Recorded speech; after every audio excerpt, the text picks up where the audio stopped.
کئی لوگ ایسے ہیں جو چیٹ جی پی ٹی سے مسئلے پوچھ رہے ہیں، فتوے لکھوا رہے ہیں۔ کیا چیٹ جی پی ٹی اس بات کا اہل ہے کہ وہ مسائل بتائے،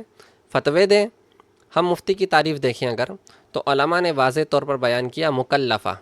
مفتی کا مکلف ہونا ضروری ہے، یعنی وہ ذمہ دار ہو۔ چیٹ جی پی ٹی کو بنانے والے خود کہتے ہیں کہ یہ ذمہ دار نہیں ہے، اس کے دیے ہوئے حوالے، اس کی بتائی ہوئی باتوں کو خود ویریفائی کرنا پڑے گا۔ جب یہ ذمہ دار نہیں ہے تو یہ فتوی دینے کا اہل بھی نہیں ہے۔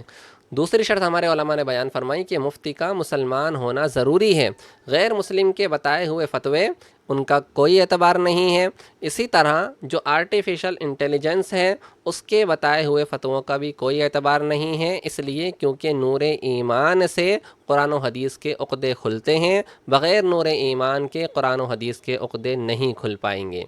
تیسری بات ہمارے علماء نے لکھی کہ بندہ ثقہ بھی ہونا چاہیے، مامون بھی ہونا چاہیے، یعنی لوگوں کو اس پر بھروسہ بھی ہونا چاہیے اور امانت دار بھی ہونا چاہیے۔ چیٹ جی پی ٹی کو بنانے والے لوگ کہتے ہیں کہ اس پر اندھا یقین بیکار ہے، اس پر اندھا یقین نہیں کر سکتے، یہ امانت دار بھی نہیں ہے۔ اگر قرآن کی آیتیں آپ پوچھیں تو ادھر کی ادھر آیتیں ملا کر کے کوئی نئی آیت پیش کر دیتا ہے، اسی طرح وہ حدیثیں بھی پیش کر دیتا ہے بنا کر کے، اسی طرح کسی بھی فتوے کو کسی بھی عالم دین کی طرف، کسی بھی مصنف کی طرف منسوب کر دیتا ہے، کسی بھی بات کی نسبت کسی کی بھی طرف کر دیتا ہے، تو یہ ثقہ بھی نہیں ہے، مامون بھی نہیں ہے۔ اس کے علاوہ بھی اور بھی کئی شرطیں ہیں مفتی ہونے کے لیے، فتویٰ دینے کے لیے، جیسے فقیہ النفس ہونا، کسی کے کہنے سے کچھ نہ بتائے بلکہ بذات خود قرآن و حدیث کی روشنی میں ہی سب کچھ بتائے، کسی کے روب دبدبے کا خیال نہ کرے، کسی کا لحاظ نہ کرے۔ یہ تمام باتیں مفتیان کرام کے لیے ضروری ہوتی ہیں اور وہی لوگ فتویٰ دینے کے